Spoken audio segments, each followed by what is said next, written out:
সবাইকে স্বাগত জানাচ্ছি খেলাধুলা নিয়ে ইন্ডিপেন্ডেন্ট টেলিভিশনের সাপ্তাহিক আয়োজন মাঠের তাপে। আপনাদের সঙ্গে আছি আমি রাকিবুল হাসান। আর আলোচনার জন্য স্টুডিওতে আছেন বাংলাদেশ ক্রিকেট বোর্ডের পেস বোলিং কোচ, এইচপি ইউনিটের পেস বোলিং কোচ মাহবুব আলী জাকি। তবে আপনাকে স্বাগত জানাচ্ছি আমাদের অনুষ্ঠানে। বাংলাদেশের ছেলেদের এবং মেয়েদের দুই দলেরই সামনে ব্যস্ত সময়, সেসব নিয়েই কথা বলবো। আমাদের সঙ্গে আছেন মাহবুব আলী জাকি।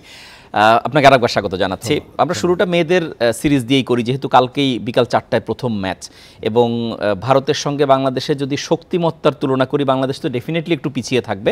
তো তারপরও কেমন মনে করছেন সিরিজটা হবে? ধন্যবাদ আপনার কোয়েশ্চেনের জন্য। তবে যেহেতু আমাদের একটা ওয়ার্ল্ড কাপের প্রিপারেশন, সো আমরা যখন এই ফেজে যাচ্ছি খেলাটা, আপনার ওয়ার্ল্ড কাপ আর কিছুদিন পরে, সেপ্টেম্বর অক্টোবরে হচ্ছে ওয়ার্ল্ড কাপ। সো এখন যেই ফেজে যাচ্ছি আমাদের প্রিপারেশনটা একদম টপ লেভেলে থাকা উচিত, আপনি যেই ধরনের ক্রিকেটই খেলেন। সো আপনাকে যদি ওই কম্পিটিটিভ মনোভাব নিয়ে না যান, আর বর্তমানে আপনার আইপিএল যে ওদের যে ক্রিকেটটা দেখতেছেন, তো ওদের ওই ছায়াটা কিন্তু ওদের মেয়ে ক্রিকেট টিমের উপরও আছে। ওদের আইপিএলটাও, মেয়েদের আইপিএলটাও ছেলেদের সমমানেরই স্ট্রং করে। ওদের ডাকআউট, তারপর ব্যাক কোচিং স্টাফ বা ব্যাক যে অনেক সবই হাইলি এক্সপেন্সিভ সব কিছু। সো আমার কাছে মনে হয় আমাদের যে স্ট্রাকচার,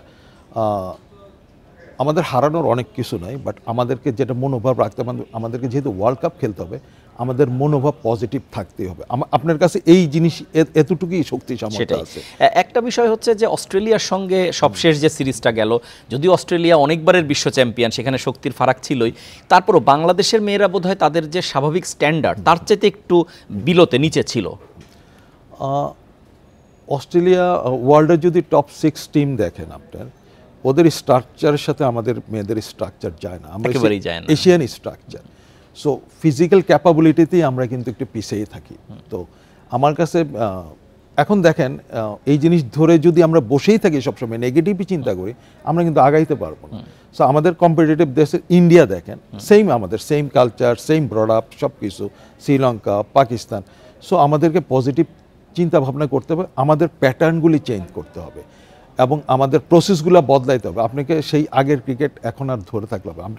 আপনি যেহেতু ওয়ার্ল্ড ক্রিকেটে এখন বর্তমান আইপিএল, বিগ ব্যাশ এইগুলি যদি দেখেন, আপনাকে ওই স্ট্রাকচারে চলে যেতে হবে। আপনাকে সোজা কথা, আপনাকে ইনফ্রাস্ট্রাকচার চেঞ্জ করতে হবে, এবং শুধু ইনফ্রাস্ট্রাকচার, টোটাল প্রসেসটাই আপনাকে বদলাইতে হবে।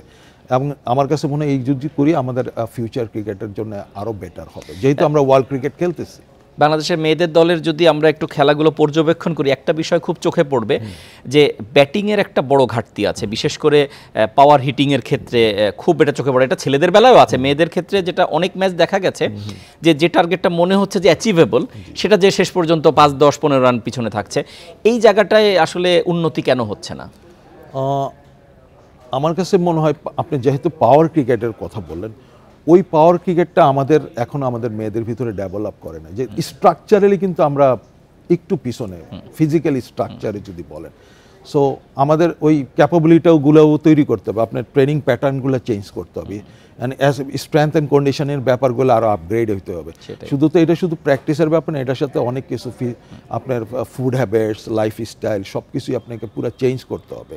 এবং দেখতে হবে আমাদেরকে আইসা বিদেশি কোচরা আইসা যদি একটা আছে না, গায়ে চড়াই দেওয়া, ওই চড়াই দেওয়াটা আমাদের কি স্ট্রেংথটা কি, আমাদের স্ট্রেংথ কি, ওই স্ট্রেংথের আমাদের স্ট্রেংথটাকেই তারা ইমপ্লিমেন্ট করে, মডিফাই করে, আমাদেরটাই কিভাবে আমাদেরকে ডেভেলপ করা যায়, ওইগুলোই করতে হবে। আমরা এই বিষয়ে আরো কথা বলবো, আমাদের প্রিভিউ রিপোর্ট আছে, আমরা সেটা দেখবো। দর্শক, যেটা বলছিলাম, কালকে বিকাল 4টায় সিলেটে ভারত বাংলাদেশ নারীদের প্রথম টি20, আমরা প্রিভিউ রিপোর্ট দেখে নেব।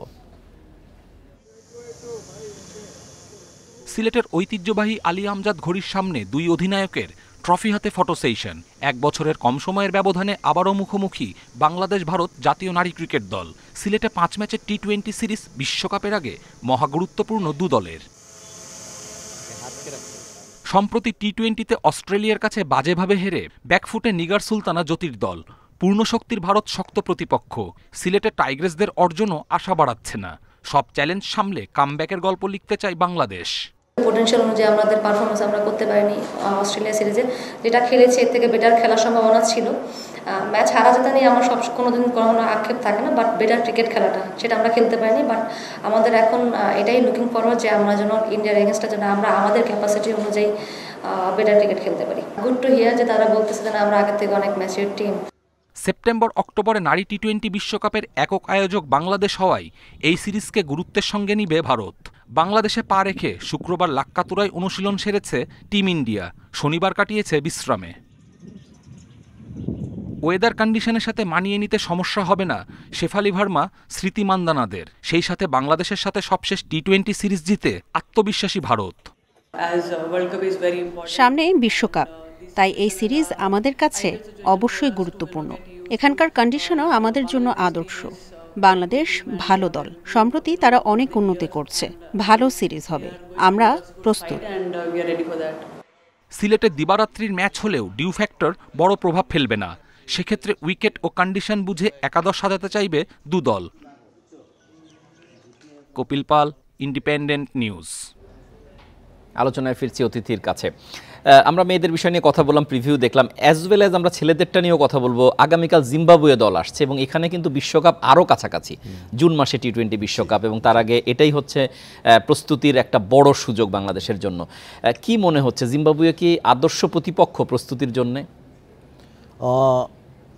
আমার কাছে মনে হয় জিম্বাবুয়ে থেকে আমরা অনেক বেটার টিম, অনেক বেটার, রাইট? আপনি যদি র্যাঙ্কিংয়ে দেখেন, we are the far better than Zimbabwe. But এখানে যেটা হবে, যেহেতু your world cup preparation, so জিম্বাবুয়ের সাথে আমাদের যেটা করতে হবে, আমাদেরকে মেজার করতে হবে আমাদের স্কিল লেভেলগুলো, রাইট?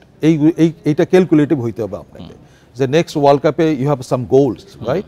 যে আপনি এই জায়গায় থাকবেন, ব্যাটিং এই জায়গায় থাকবেন, স্লটগুলি কি থাকবে, আপনি কাকে চেঞ্জ করতে চাচ্ছেন, সেটাই। হ্যাঁ, তো আপনি কনফিউশনগুলো দূর করে নিতে হবে, সবকিছু ক্লিয়ার করে ফেলতে হবে। Because of is a world cup is kind of A Olympic game, right? Is a highly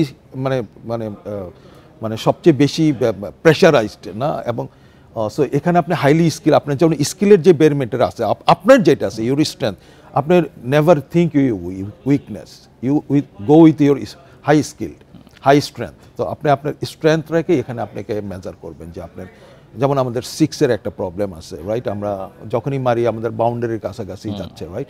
আমাদেরকে এটাকে বড় করতে হবে। জিম্বাবুয়ের সাথে দেখবো যে এটা আমরা কি গ্যালারিতে নিতে পারতেছি কিনা, বিকজ অফ আপনি আইপিএল যদি দেখেন, লাস্টের 5 ওভার্স দেখেন, দে মেজার করছে এই 5 ওভার্সের মধ্যে they have to score minimum 100 runs, right? So এটাও এক্সিট করছে। So these are all big shots, 4 এবং 6 ছাড়া আপনি মানে সিঙ্গেলসের উপর দে আর নট ডিপেন্ডেন্ট।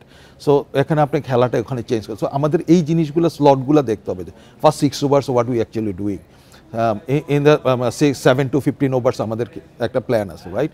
এবং এখানে কারা কারা খেলবে, চেঞ্জ হইলে কারা কারা খেলবে। সো এখানে you have to measure every single runs, every single over, এবং এভরি সিঙ্গেল প্লেয়ার। আপনি আইপিএল এর কথা বলেই ফেলেছেন, আমরা আইপিএল প্রসঙ্গে বিরতির পর আলাপ করবো, একটা বিস্তারিত আলাপ করব। কিন্তু আসলে আইপিএল এর খেলা দেখলে এখন তো বোধহয় ভয়ই লাগে, মানে ক্রিকেট বোধহয় সব সম্ভবের খেলা হয়ে গেছে। বাংলাদেশ কি তার জন্য তৈরি কিনা সেই সব সম্ভবের খেলা? বাংলাদেশ যেটা হয়েছে, আমরা কিন্তু ইমোশনাল একটা জাতি, রাইট? সো আমরা যদি চিন্তা করি আমাদের পক্ষে করা সব কিছুই সম্ভব, বিকজ অফ এটা ওয়ার্ল্ড সারা ওয়ার্ল্ডের স্ট্যাটিস্টিক্স দেখবেন, উই আর দ্য মানে সব কিছু আমরা স্বাধীনতাও কুইকলি পাই, সেটাই, রাইট? সো আমাদের পক্ষে সম্ভব, বাট আমাদের চিন্তা চেতনা চেঞ্জ করতে হবে, আমাদেরকে পজিটিভ হইতে হবে, এবং আমাদেরকে অ্যাগ্রেসিভ হইতে হবে। সো এই জায়গাটাতে আমাদেরকে আগাইতে হবে। আমরা কথা বলছি বিসিবির পেস বোলিং কোচ এইচপি ইউনিটের মাহবুব আলী জাকির সঙ্গে। আমরা যে দুটো সিরিজ নিয়ে আলাপ করছিলাম, মেয়েদের এবং ছেলেদের, দুই জায়গাতেই বাংলাদেশ যেহেতু কাছাকাছি সময় পরীক্ষায় নামবে এবং দুইটা দলের জন্যই সামনে বিশ্বকাপ টার্গেট। এখন যদি আমি ছেলেদের বিশ্বকাপ কেন্দ্রিক দলটা যদি আলাপ করি, সেখানে অলরেডি মিরাজকে বাদ দেওয়া হয়েছে। বেশ কিছুদিন ধরে দেখা যাচ্ছিল যে শেখ মাহাদির কারণে একই টাইপের দুজন প্লেয়ার না নেয়ার কারণেই মিরাজকে ড্রপ করা। আপনি কি মনে করেন, জিনিসটা কি ঠিক হলো কিনা, বা মিরাজের প্রয়োজনীয়তা ছিল কিনা? ধন্যবাদ। এখন যেটা হচ্ছে, ওয়ার্ল্ড কাপের একটা অলরেডি এটা অ্যানালিটিক্যাল থিংস, রাইট? এবং এই অ্যানালিটিক্যাল থিংস হয়েছে এত ইম্পর্টেন্ট যে এখন নতুন সিলেক্টর আসছে, so they are thinking definitely. তো স্ট্রাকচারালি, স্ট্যাটিস্টিক্যালি ওরা অনেক অ্যানালাইসিস করছে, দেন অ্যানালাইসিস করে যেহেতু ফাইন্ড আউট করছে, সো মানে somebody they have to bring someone who can do more better than that Miraz. So মিরাজকে টেস্ট এবং ওয়ানডের জন্য অবভিয়াস রেখে টি-20 থেকে একটু ডিফারেন্টলি সরায়ে, বাস মাহাদি যেহেতু টি-20 স্পেশালিস্ট, ওই জন্য মাহাদিকে ওরা অ্যাপ্লাই এখানে আইনে অ্যাকচুয়ালি রেজাল্ট চাচ্ছে what is happening actually. Big শটে যে ঘাটতির কথা মেয়েদের বেলায় বললাম, একই কথা তো ছেলেদের বেলায় প্রযোজ্য। মানে আপনি একটা দলের মধ্যে, আমাদের দলের ক্লিন এরকম 2-3 জন যে হিটিং ক্যাপাবিলিটি, এটা কিন্তু কখনোই পাওয়া যায়নি। সেটা কি আমাদের টি-20তে একটু পিছিয়ে থাকার বড় কারণ? ডেফিনেটলি এটা তো, কারণ এখন ওয়ার্ল্ড টি-20 যেভাবে দেখতেছেন সব দেশ, আমি শুধু আইপিএল, আমরা তো আইপিএলের উপরেই মুখে আছি, বিগ ব্যাশ, সিপিএল, পিসিএল, দেখেন এখন সবচেয়ে এত মানে গ্লেডিয়েটার টাইপ গেম হয়ে গেছে, right? So one man show এরকম, মানে কে কত ক্যাপাবল, মানে হাই, মানে রেঞ্জ হিটিংয়ের। সো এটার পিছনে আরেকটা কারণ আছে, স্ট্রেংথের একটা ব্যাপার আছে, মেন্টাল অ্যাপ্রোচের ব্যাপার আছে। সো আমাদের কাছে মনে হয়েছে এই জিনিসগুলি আমাদেরকে আরও ডেভেলপ করতে হবে। সো এখানে স্কিল তো আরও হাইলি হইতে হবে, কারণ হাইলি স্কিল না হলে কিন্তু আপনি, this are not actually technical things, this are all skill mental অ্যাপ্রোচের ব্যাপার। সো এখানে আপনাকে জাস্ট চিন্তা ভাবনা করবে, আপনার প্যাটার্ন চেঞ্জ করতে হবে, আপনার প্রসেস বদলাইতে হবে। সো আপনাকে ওই যখন আপনি ডিসিশন মেকিংয়ে যাবেন, you can able to hit that zone. So আমাদের কাছে এটা প্র্যাকটিসের ব্যাপার। জাস্ট কয়েক বছর আগের কথাও যদি বলি, এবি ডিভিলিয়ার্সের ক্যাপাবিলিটির কারণে তাকে 360 ডিগ্রি প্লেয়ার বলা হতো।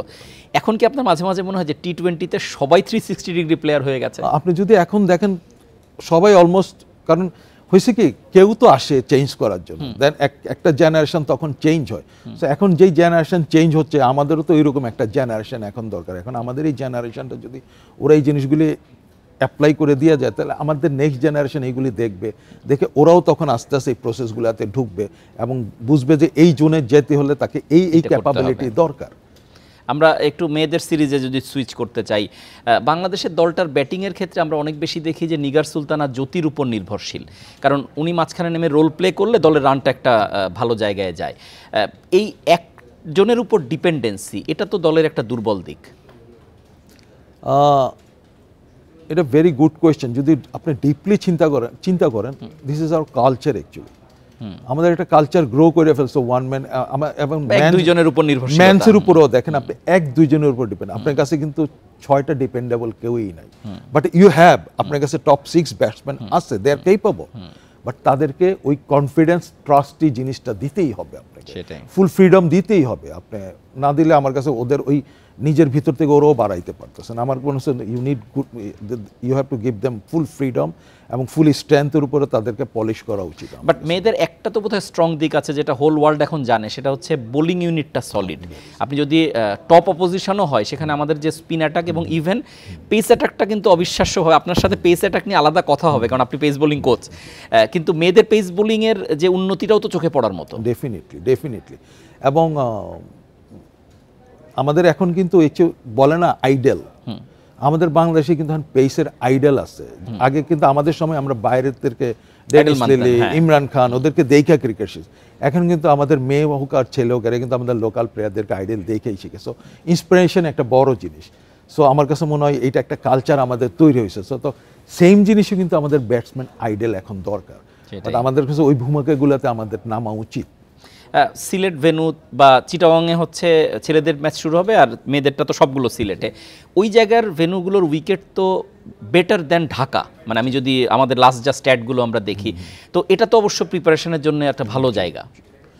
আপনার যখন আপনি ওয়ার্ল্ড কম্পিটিশনে যাবেন, আপনি আইসিসির আন্ডারে যখন যাবেন, আপনার উইকেট আইসিসির সমমানের স্ট্যান্ডার্ডে করতেই হবে, you have to bound. So সিলেটের উইকেট ইজ এখন grass wicket, juicy, weather condition আছে, হিট আছে। সো এরপরে যখন ওরা চিটাগংয়ে গেছে, চিটাগংয়েরও রেস্ট আছে, same wicket, so bounce is there. মানে আপনার ওয়ার্ল্ড কাপে যখন যাবেন, আপনার যখন উইকেটের যে কন্ডিশন, সেম উইকেটের প্রিপারেশনে আপনাকে থাকতে হবে, নাইলে কিন্তু আপনি আবার পিছিয়ে যাবেন। সো আমার কাছে মনে হয় 2টা উইকেটই সেম, 2 জনের জন্যই সবচেয়ে বেস্ট ফেসিলিটিস আমার কাছে এখানে মনে হয়। মানে উইকেটের প্রিপারেশনটা ভালো হবে, উইকেটের প্রিপারেশন শুধু এবং টোটাল প্রিপারেশনটাই মাঠের সবচেয়ে ভালো হবে। মেয়েদের ক্রিকেটের সবশেষ যে সিরিজটা ছিল বাংলাদেশ ভারতে, সেটা নিয়ে বেশ কিছু বিতর্কের মুখোমুখি হতে হয়েছিল। অপোজিশন ক্যাপ্টেন কিন্তু নিষিদ্ধ পর্যন্ত হয়েছিলেন তার কিছু আচরণের জন্য। এইবারের সিরিজে কি তার কোনো ইফেক্ট পড়বে কিনা আপনার কি মনে হয়? কারণ ভারতের সঙ্গে আমাদের ক্রিকেটীয় সম্পর্ক নিয়েও কিন্তু একটা জটিলতা আছে, ছেলে মেয়ে 2 বিভাগেই। যদি আমার এক্সপিরিয়েন্স বলেন ওয়ার্ল্ড কাপের, ইন্ডিয়া প্রথম থেকে আইসেই কিন্তু আপনাকে মেন্টাল অ্যাটাক করে রাদার দেন গেম। খেলার শুরুর আগেই কিন্তু আপনাকে ওরা যখনই নামবে মানসিকভাবে পিছিয়ে দিতে চায়, মানসিকভাবে আপনাকে একদম এয়ারপোর্ট থেকেই শুরু করবে মেন্টাল আপনার এইটা না ওইটা, এবং মাঠে যখন প্রিপারেশনে আসেন দেখবেন ওরা তখন মেন্টাল প্রেশার দেওয়া শুরু করে। মানে তখন কি হই, আমরা কি করি, আমাদের ক্রিকেট থেকে আমরা বাড়াই, আমরা ওই জায়গাটাতে তখন চিন্তা ফোকাস করে ফেলি। এটা কিন্তু একটা ওদের স্ট্র্যাটেজি। আমার কাছে মনে হয় আমরা এই জিনিসটার দিকে না যাই। এটা আমার হিউজ এক্সপিরিয়েন্স আছে ওয়ার্ল্ড কাপের সময়, আমরা যখন ট্রাই সিরিজ খেলছি, আদার গেমগুলি খেলছি, তখন আমরা স্টাডি করছি, তখন পরে কিন্তু আর আমরা ওদেরকে এই ধরনের এই জিনিসটা থেকে সতর্ক থাকতে হবে, বিষয়ে কোনো সন্দেহ নেই। আমরা আরো কথা বলবো, একটা রিপোর্ট দেখবো যেখানে আজকে স্কলারশিপ দেওয়া হয়েছে এইজ লেভেল ক্রিকেটারদের, এই বিষয়ক একটা রিপোর্ট আছে। দর্শক, জাতীয় দলের পারফরমেন্সে ভালো না হওয়ার পেছনে সঠিক পরিকল্পনা আর এইচপির সংক্ষিপ্ত কার্যক্রমকে দায়ী করেছেন সাবেক অধিনায়ক এবং বোর্ড পরিচালক খালেদ মাহমুদ সুজন। আমরা রিপোর্টটা দেখব। যুব বিশ্বকাপ জয়, তারপর এশিয়া কাপ, সবশেষ বিশ্বকাপে সেমিফাইনাল। গেল 4 বছরের ধারাবাহিকতায় যুব দল ও ম্যানেজমেন্টকে ব্যর্থ বলার সুযোগ নেই। বিশ্বকাপ জয়ী দলের হৃদয়, শরীফুল, তানজিদ, তানজিমরা জাতীয় দলের ভরসা হয়ে উঠতে শুরু করেছেন। তারপরেও টেস্ট ও টি-20তে বড় সাফল্য আসছে না। অনেক ক্রিকেটার অনূর্ধ্ব 19-এর পর জাতীয় দলে টিকতে পারছেন না। কেন পারছেন না? কোথায় সমস্যা হচ্ছে?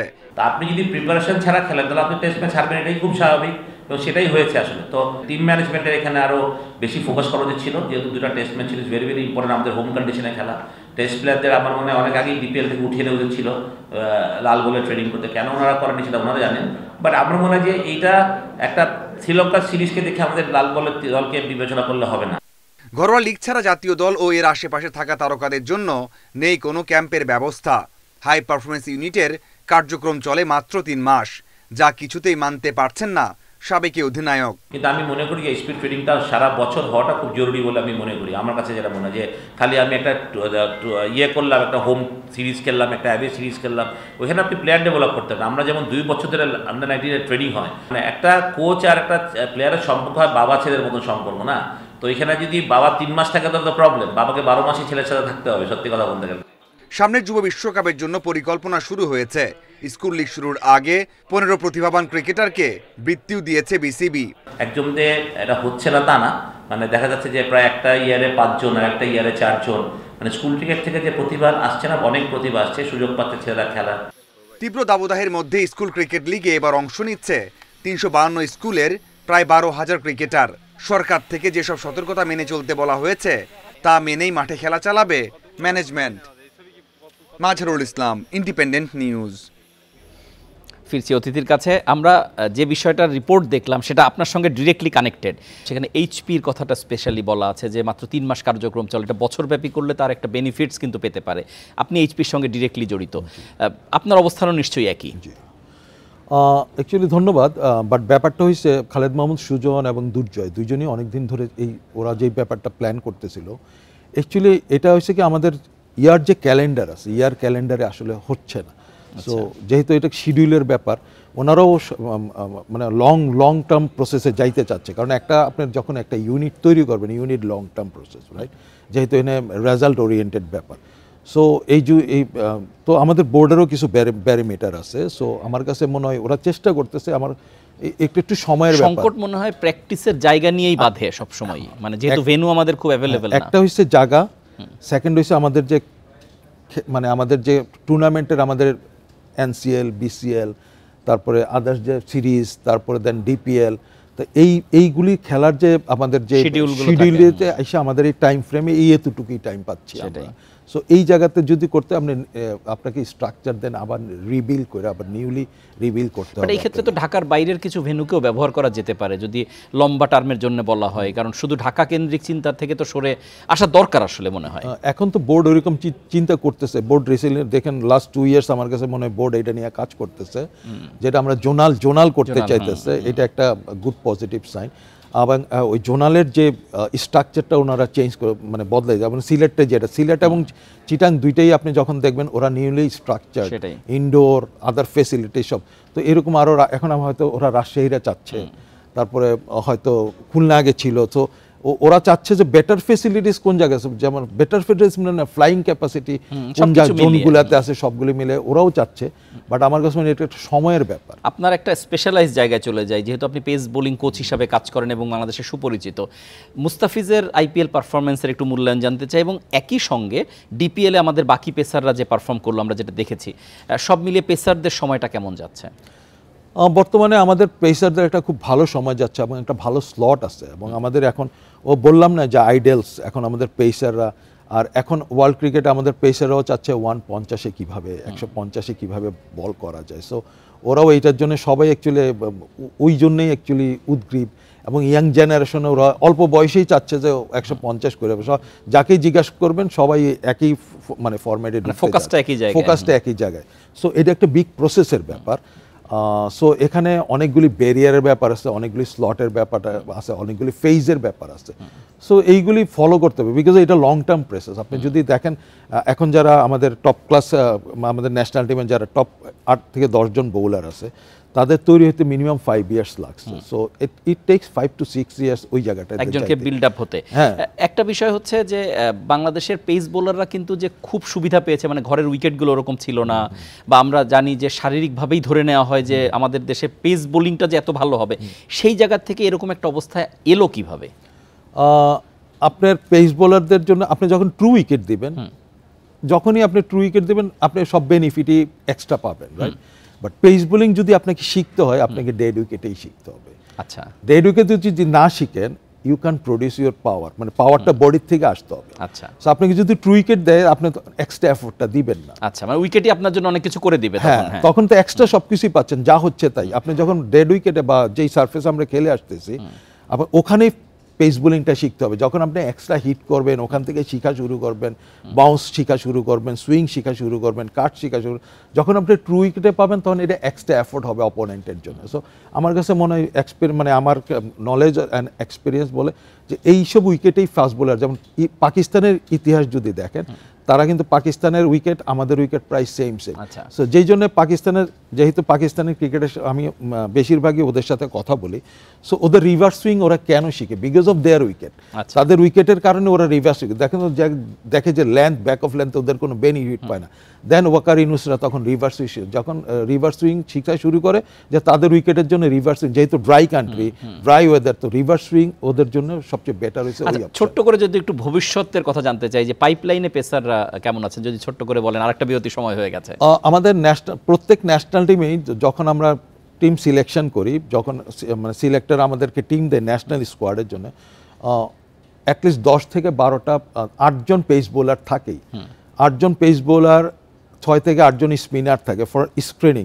দেন ওখান থেকে আস্তে আস্তে স্লট ছোট হয়ে 22 জনে আসে, 20 জনে আসে। সো প্রত্যেক এইজ গ্রুপেই কিন্তু আমাদের মিনিমাম 6টা পেস বোলার থাকে, এবং সেটা বেশ আশাব্যঞ্জক। হ্যাঁ, এবং এরা দে আর অনলি কোয়ালিটি পেস বোল। আমরা একটু ঘরোয়া ক্রিকেট নিয়ে কথা বলতে চাই। ডিপিএল তো প্রায় শেষের দিকে, এবং ইনফ্যাক্ট একটু আগে ভাগেই শেষের আমেজ চলে এসেছে, আবাহনী চ্যাম্পিয়ন হয়ে গেছে অলমোস্ট। সব মিলিয়ে এই ঘরোয়া মৌসুমটাকে কেমন দেখলেন? পেসাররা তো এবার ভালো করেছেন, কিন্তু টোটাল কম্পিটিটিভ ম্যাচ তো একটু কম হয়েছে।